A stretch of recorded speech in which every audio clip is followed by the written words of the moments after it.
Hello good evening to all of you. मेरी class में आप लोगों का फिर से एक बार बहुत बहुत स्वागत है। तो पिछली वीडियो के अंदर मैंने आपको बर्मा के बारे में बताया था, जिसको हम म्यांमार भी कहते हैं। तो आज के वीडियो में अपन बात करेंगे थाईलैंड की। तो चलिए अपन शुरू करते हैं।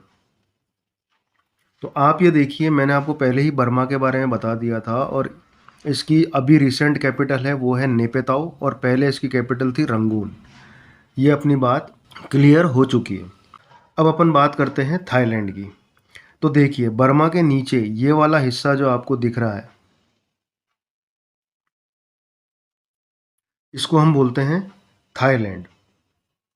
इसकी जो कैपिटल है वो है बैंकॉक।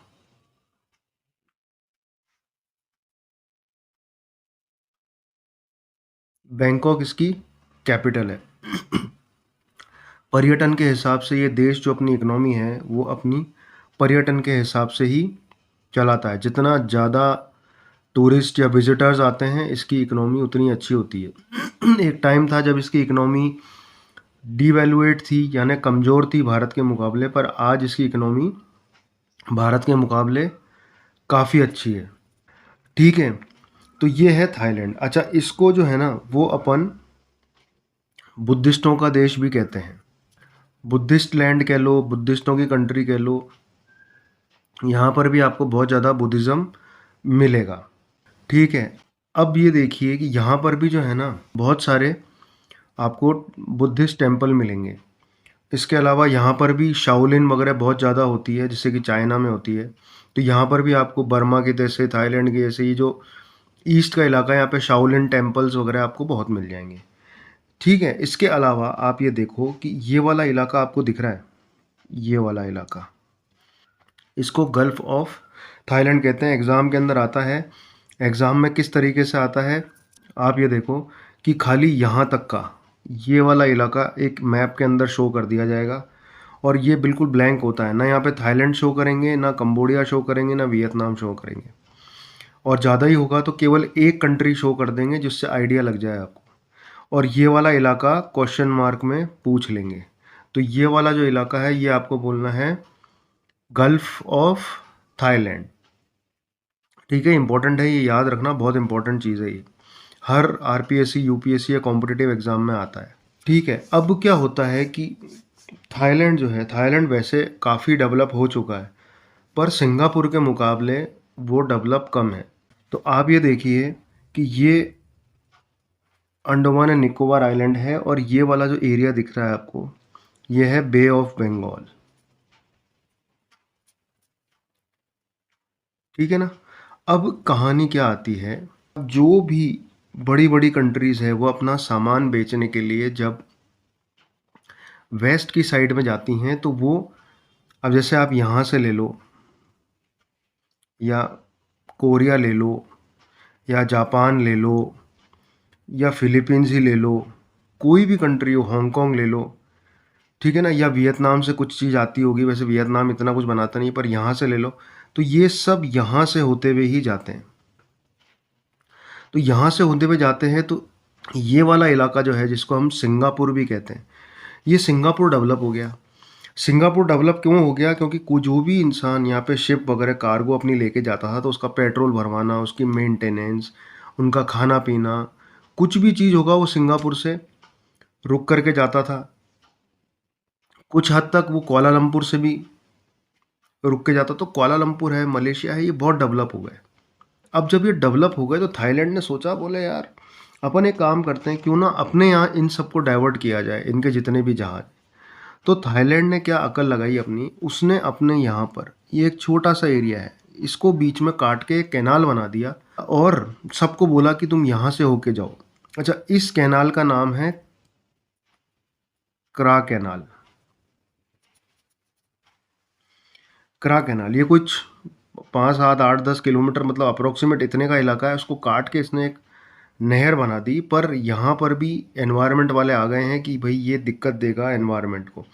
पर या तो एनवायरनमेंट देख लो या डेवलपमेंट देख लो, अब ये आपस में इनका चल रहा है। पर इस काफ़ी हद तक काम पूरा हो चुका है इसका। आने वाले टाइम में जब इसका काम पूरा हो जाएगा ना, तो क्या होगा कि अगर जैसे चाइना या ओप्पो है, या ये सब जो चाइनीज़ मोबाइल हैं, ये लोग सब शिप से आते हैं, तो अगर ये यहाँ से होके निकलेंगे, यहाँ से, तो इनका इतना रूट जो है ना यहाँ से यहाँ तक का, ये इतना लंबा डिस्टेंस जो है वो ऑलरेडी सेव हो जाएगा।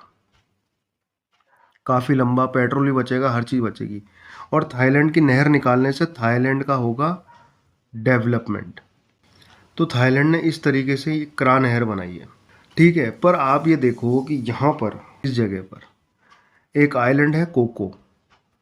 ये मैं पहले ही बता चुका हूँ आपको कि नेहरू जी ने कोको आइलैंड जो है वो बर्मा को गिफ्ट कर दिया था, और बर्मा ने इसको लीज पे चाइना को दे दिया। और चाइना के दुनिया में हर जगह डिस्प्यूट है, और वो इंडिया के लिए भी एक बहुत बड़ा खतरा है। अब खतरा किस तरीके से, ये मैं आपको दूसरे मैप पे समझाता हूँ। ये आ गए अपन वर्ल्ड मैप की तरफ। अब ये खतरा किस तरीके से है आप ये देखो। अब चाइना जो है ना वो नज़र रखने के लिए कुछ ना कुछ गतिविधियां करता रहता है भारत के ऊपर, क्योंकि उसका सबसे बड़ा साउथ एशिया के अंदर कॉम्पिटिटर है तो वो है इंडिया। तो चाइना क्या करता है कि समुंदर से यहाँ से आएगा, यहाँ से आएगा, इधर जाएगा, पाकिस्तान पे जाएगा। ये पूरा इसने आज तक कि यहाँ से आकर के श्रीलंका के ऊपर भी इसने अपनी पैर जमा लिए, सब भारत के ऊपर नज़र रखने के लिए। तो अब भारत ने क्या किया, अपना दिमाग लगाया। भारत ने क्या किया कि जो यहाँ पर अंडमान निकोबार आइलैंड है, ये वाले जो अंडमान निकोबार आइलैंड है, यहाँ पर अपनी नेवी लगा दी। तो अब अगर चाइना यहाँ से आया तो यहाँ फंस जाएगा, इंडिया वाले आके इसको देख लेंगे, बोले तू यहाँ से निकला या हम पे हमला किया है, कुछ गतिविधि की, तो तेरे को छोड़ेंगे नहीं। अच्छा, वो अगर सपोज करो कल को क्रा नहर बन जाती है और वो यहाँ से आता है तो भी इंडिया वाले फंसा लेंगे। अच्छा, ये पूरा इलाका जो है ना ये तो है इंडिया, तो यहाँ तो हम पिताजी हैं। क्या हैं हम यहाँ पे? पिताजी हैं। हमारा यहाँ से कोई बेजोड़ है, हम यहाँ पर, हमारी कोई पंगा नहीं ले सकता हमसे। अब क्या हुआ कि चाइना ने देखा कि समुंदर से तो भारत ने इनको रोक रखा है, भारत जो है दिक्कत दे रहा है, तो इन्होंने, चाइना ने एक बहुत बड़ी चाल खेली। चाल क्या खेली? उसने पाकिस्तान को खूब सारे पैसे दिए और कर्ज जाल में फंसा लिया, और वहाँ से एक कॉरिडोर निकाला। ये ऐसा कॉरिडोर ये निकाला यहाँ से चाइना होते हुए। इस कॉरिडोर को हम कहते हैं CPEC, China Pakistan economic corridor. CPEC ये भी UPSC में आता है कि चाइना पाकिस्तान, CPEC कौन से देश से होके गुजरता है। फुल फॉर्म नहीं बताएंगे आपको, क्योंकि चाइना पाकिस्तान आ गया तो फुल फॉर्म वैसे ही पता लग जाएगा। तो CPEC बोलेंगे, या बोलेंगे CPEC का फुल फॉर्म बताइए, और 4 ऑप्शन देंगे। तो चाइना पाकिस्तान इकोनॉमिक कॉरिडोर, तो वो रेलवेज और रोडवेज चाइना यहाँ डाल रहा है। पर यहाँ पर भी एक गड़बड़ है कि ये जो रास्ता है वो POK से, गिलगित बल्तिस्तान से होके गुजरता है, और गिलगित बल्तिस्तान इलीगली ऑक्यूपाइड है, ठीक है, ये डिस्प्यूटेड है। तो यहाँ पे गतिरोध चल रहा है, पर चाइना ने किसी की नहीं सुनी और अपना और डाल दिया। तो अब चाइना को जाना होता है कहीं भारत पर नज़र रखने के लिए, तो ये CPEC जहाँ एंड हो रहा है, ये वाला इलाका, इसको कहते हैं ग्वादर, इसको कहते हैं ग्वादर पोर्ट।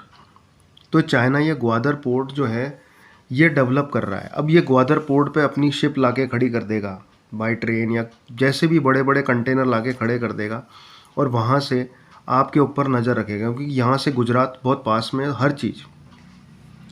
तो भारत के लिए भी ये टेंशन की बात हो गई। भारत ने क्या किया, भारत ने ईरान से बात करी, और ईरान के यहाँ पर एक जगह है जिसका नाम है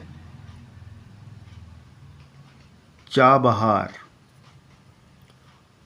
ये जगह है, यहाँ पर इस भारत ने चाबहार पोर्ट को डेवलप किया।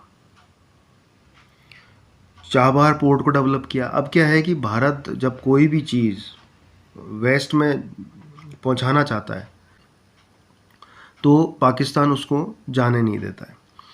अभी बीच के अंदर ही जब अफ़गानिस्तान के अंदर फूड क्राइसिस आए थे तो गंदुम पहुंचाए थे, गंदुम मतलब वीट, गंदुम पहुंचाने के लिए भारत ने कहा हम दोस्ती के नाते अफ़गानिस्तान को ये पहुंचाना चाहते हैं, आप हमको रोड से एक वे दे दीजिए। तो पाकिस्तान ने बोला नहीं, हम आपको रोड नहीं देंगे, पर अगर हम देंगे बाई चांस तो हमारी शर्तें हैं। शर्त ये है कि आप इसके अंदर हथियार वगैरह ले गए तो हमारे गार्ड इसको चेक करेंगे। तो भारतीयों ने कहा हाँ चेक कर लो, कोई दिक्कत वाली बात नहीं। दूसरी शर्त इनकी ये थी कि आपके ट्रक के ऊपर इंडिया का झंडा लगा हुआ था, उसकी जगह पाकिस्तान का झंडा लगेगा। वो चीज़ इंडिया वालों को मंजूर नहीं थी, क्योंकि भेज तो रहे हैं इंडिया वाले और झंडा जाएगा पाकिस्तान का, तो ये पॉसिबल नहीं है। तो उन्होंने अपना लैंड रूट देने से मना कर दिया। तो भारत ने ये चाबहार पोर्ट डेवलप किया और भारत ने अफ़गानिस्तान के अंदर जो वीट पहुंचाया वो पहुंचाया थ्रू चाबहार पोर्ट। ये है आपका अफ़गानिस्तान, ये है आपका ईरान। तो भारत ने इस तरीके से पाकिस्तान की जो मोनोपोली थी कि मेरे को वेस्ट जाने के लिए हमको रूट चाहिए, तो वो चीज़ भी भारत ने ख़त्म कर दी। तो अब भारत चाबहार पे जाके बैठ गया। अब भारत जब चाबहार पे जाके बैठ गया तो अब वो ग्वादर के ऊपर गतिविधियां रख सकता है। मतलब भारत ने हर जगह से उनको घेर लिया है। अब चाइना एक चीज़ ये सोच रहा है कि हम यहाँ आने की बजाय अगर हम लोग सी से यूं आते हैं, यूं जा कर के हम यहाँ जाते हैं, तो इंडिया हमारा कुछ नहीं करेगा। पर इंडिया ज़रूर करेगा। इंडिया किस तरीके से चाइना की गतिविधि पर नज़र रख सकता है? इंडिया ने अभी एक, आपने ध्यान दिया होगा न्यूज़ के अंदर आया था, क्वाड बना है। 4 देशों की कमेटी को कहते हैं क्वाड। ठीक है, उस क्वाड के अंदर अमेरिका है, जापान है, ऑस्ट्रेलिया है और भारत है। ठीक है, तो उसके अंदर भारत ने ऑस्ट्रेलिया से क्या संधि करी है कि भैया हमारा जहाज़ कभी यहाँ पे आए, कभी भी यहाँ पर आए तो आप हमको तेल वगैरह भरने दोगे। कभी भी यहाँ पर आए तो हमको तेल भरने दोगे। तो यहाँ पे जो इनके पोर्ट हैं, यहाँ पर भारत ने अपनी नावें लगा दी। अब कल को चाइना अगर यहाँ से यूँ आता है तो भारत की नावें ऑलरेडी यहाँ खड़ी हुई हैं, तो कुछ भी गलत सलत करेगा तो भारत की नज़र उस पर हमेशा बनी रहेगी। और यहाँ पे हम क्या बोलेंगे, हम तो पेट्रोल भरवाने के लिए आए। अच्छा, अभी क्या हुआ इस बीच के अंदर, भारत ने एक अग्रेसिव मोड लेते हुए अपना एक जहाज भेजा साउथ चाइना सी के अंदर। साउथ चाइना सी में भेजा इसने यहाँ से, पर यहाँ पे चाइना ने इसको ब्लॉक कर दिया। क्या कर दिया? ब्लॉक कर दिया। पर वही मैंने आपको बताया था, क्वाड में जापान भी है। तो जापान से हमने ट्रीटी साइन की थी कि हमारा शिप आए तो आप हमको पेट्रोल वगैरह दोगे। तो जापान ने अपना जहाज़ यहाँ भेजा और भारत को पेट्रोल वगैरह दिया। इस बहाने भारत ने साउथ चाइना सी में क्या गतिविधि चल रही है, कोरिया हांगकांग की क्या गतिविधि चल रही है, उस पर भी नज़र रख ली। इस बीच में रशिया, आपको पता है रशिया से अपने कितने गहरे ताल्लुकात हैं, बहुत पुराने। इस बीच में रशिया ने भी अपने को अलाउंस दे दी है कि भैया हमारे यहाँ से आप पेट्रोल या कुछ भी रिफ्यूलिंग का काम होगा, कुछ खाने का आपका जहाज आता है तो उसका हम सब मेंटेन करेंगे। इसके अलावा साउथ कोरिया ने भी अपने को, ये है साउथ कोरिया ने भी अपने को ये पेट्रोल भरना इसके लिए दे दिया। तो अपन हर जगह हमने उनसे पैक्ट साइन कर रखा है। तो चाइना को हमने हर जगह से घेर के रखा हुआ है। लेकिन यहाँ पर भी इसका मतलब ये नहीं है कि हिंदुस्तान जो है वो चाइना से ज़्यादा मजबूत हो गया है। अभी भी इंडिया को बहुत काम करना है, क्योंकि इंडिया अपने डिफेंस के ऊपर अगर 10 रुपीज़ खर्च करता है तो चाइना अपने डिफेंस के ऊपर 100 रुपये खर्च करता है। इतना फ़र्क है अभी भी। और चाइना से ऐसा नहीं है कि कोविड निकला है तो है ना यहाँ की कंपनियां जा रही हैं तो ये कमज़ोर हो गया। आज भी वर्ल्ड की फैक्ट्री कौन है? चाइना। तो अभी भी इसके बाद बहुत पैसा है और ये काफ़ी, इससे टक्कर लेना अभी भी इतना आसान काम नहीं है। पर हिंदुस्तान प्रगति की तरफ है और ये काम जल्दी ही होगा जब हम चाइना को पछाड़ देंगे, ऐसी उम्मीद हम करते हैं। अच्छा, इसी बीच के अंदर अभी एक खबर आई है, मैं आपको लेटेस्ट बता देता हूँ कि रशिया जो अपना सामान यहाँ भेजता है, जैसे पेट्रोल हम खरीदते हैं रशिया से या कोई भी सामान हम आर्म्स एंड एम्यूनिशन खरीदते हैं, तो ना तो चाइना के रूट से आएगा, चाइना आने नहीं देगा, और पाकिस्तान हमको जगह देगा नहीं। तो अब मैं आपको नए मैप में समझाता हूँ कि एक नया कॉरिडोर भारत ने निकाला है, भारत रशिया ने एक नया कॉरिडोर निकाला है, वो मैं आपको समझाता हूँ। देखिए, ये देखिए, आप देखो, इस जगह पे चाइना का कोई रोल नहीं है, पाकिस्तान का कोई रोल नहीं है, चाइना पाकिस्तान का कोई रोल नहीं है। ये एक रूट निकाला है जिसको हम कहते हैं international north south trade corridor, international north south trade corridor, INSTC। अब इसमें एक चीज़ ये देखिए, ये भी आपके एग्ज़ाम के अंदर आएगा, इसको ध्यान से समझना। देखो ये दरअसल क्या था, पहले रशिया को कोई भी सामान भेजना पड़ता था ना, तो वो इस तरीके से आता था, यहाँ से इतना लंबा रूट यहाँ से लेकर के आता था। ये जगह जो है इसको हम कहते हैं सुइज कैनाल। तो ये रूट जो था ना, वो रूट इतना लंबा था कि यहाँ तक आने में अपने को 40 दिन का, 40 डेज का फ़र्क पड़ता था। 40 दिन लगते थे पूरे पूरे सुइज कैनाल से आते हुए। अच्छा, और इसकी जो टोटल लंबाई थी, मतलब जितना डिस्टेंस कवर करना पड़ता था एक शिप को, वो था 16,000 किलोमीटर। 16,000 किलोमीटर ट्रैवल करना पड़ता था। 40 दिन के अंदर वो बॉम्बे आता था, मुंबई आता था। आई कहानी समझ में? तो ये बहुत लंबा और बहुत खर्चीला पड़ता था। अब भारत ने रशिया से मिलकर के बोला कि भाई इसको तो शॉर्ट करना पड़ेगा अपने को। तो अभी रिसेंटली ये 23 मई की जो अभी लेटेस्ट मेरे पास खबर आई है, 23 मई की, कि उसके अंदर रशिया के राष्ट्रपति सर पुतिन और ईरान के राष्ट्रपति इब्राहिम रईसी, इन दोनों के बीच के अंदर एक डील साइन हुई है, जिसमें ये लोग रेलवे के थ्रू इस कॉरिडोर को बनाएंगे और यहाँ से फिर ये इंडिया के अंदर, मुंबई के अंदर ये पूरा कॉरिडोर कनेक्ट होगा। अब इसमें कौन कौन सी सिटीज़ आएंगी ये मैं आप लोगों को बता देता हूँ। अंदर सबसे पहला जो सिटी आएगी रशिया की, उसका नाम है सेंट पीटर्सबर्ग। सेंट पीटर्सबर्ग सबसे पहले आएगा। उसके बाद में रशिया की दूसरी सिटी आएगी मॉस्को, ठीक है। तीसरी आएगी अस्त्राखान, तीसरी आएगी अस्त्राखान। ये 3 सिटी रशिया की है, ठीक है। इसमें मेजर रोल जो आएगा ना, वो आएगा अज़रबैजान का भी क्योंकि अज़रबैजान की कैपिटल जो है ना, वो है बाकू। ये अज़रबैजान यहाँ पर है, इसकी कैपिटल आएगी बाकू, ठीक है। इसके बाद में शुरू हो जाएगा ईरान। ईरान के अंदर सबसे पहली जो सिटी आएगी वो आएगी अस्तारा। सबसे पहली सिटी यहाँ पर आएगी अस्तारा। उसके बाद के अंदर आएगी रास्त, रास्त, ठीक है। उसके बाद के अंदर आएगा तेहरान।